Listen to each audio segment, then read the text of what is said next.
लोकशाहीचा बुलंद आवाज, रिपब्लिकन वार्ता, महाराष्ट्र। वडोद बाजार हद्दीत अज्ञात वाहनाने धडक दिल्याने एका इसमाचा मृत्यू। वडोद बाजार पोलीस ठाण्यात गुन्हा दाखल। फुलंब्री तालुक्यातील वडोद बाजार हद्दीत अज्ञात वाहनाने धडक दिल्याने एक इसम ठार झाल्याची माहिती समोर येत आहे। याबाबत सविस्तर माहिती अशी की अजिंठा औरंगाबाद हायवेवर वडोद बाजार पोलीस ठाणे हद्दीतील फरशी फाट्याजवळ रात्री रोडने पायी जाणारे अनिल हिरामन सोनवणे वय 46 वर्ष राहणार किम वस्ती पिंपळगाव जिल्हा नाशिक यांना अंधारात अज्ञात वाहनाने धडक दिल्याने जागेवरच मृत्यू झाला। रात्रभर त्याच ठिकाणी पडून राहिले। सकाळी लोकांनी बघितल्यावर 9 वाजण्याच्या सुमारास महात्मा फुले क्रीडा मंडळ रुग्णवाहिका चालक विजय देवमाळी यांना फोन करून माहिती दिली असता मृतदेह ग्रामीण रुग्णालय फुलंब्री येथे दाखल केला होता।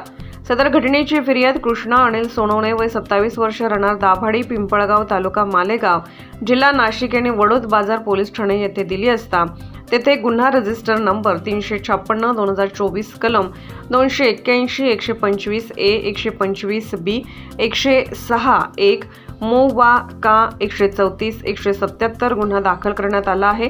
पुढील तपास वडोद बाजार पोलीस ठाण्याचे अंमलदार मुस्ताक पटेल हे करत आहेत। रिपब्लिकन वार्ता महाराष्ट्र वृत्तवाहिनीसाठी फुलंब्री औरंगाबाद जिल्हा प्रतिनिधी अकबर शहा।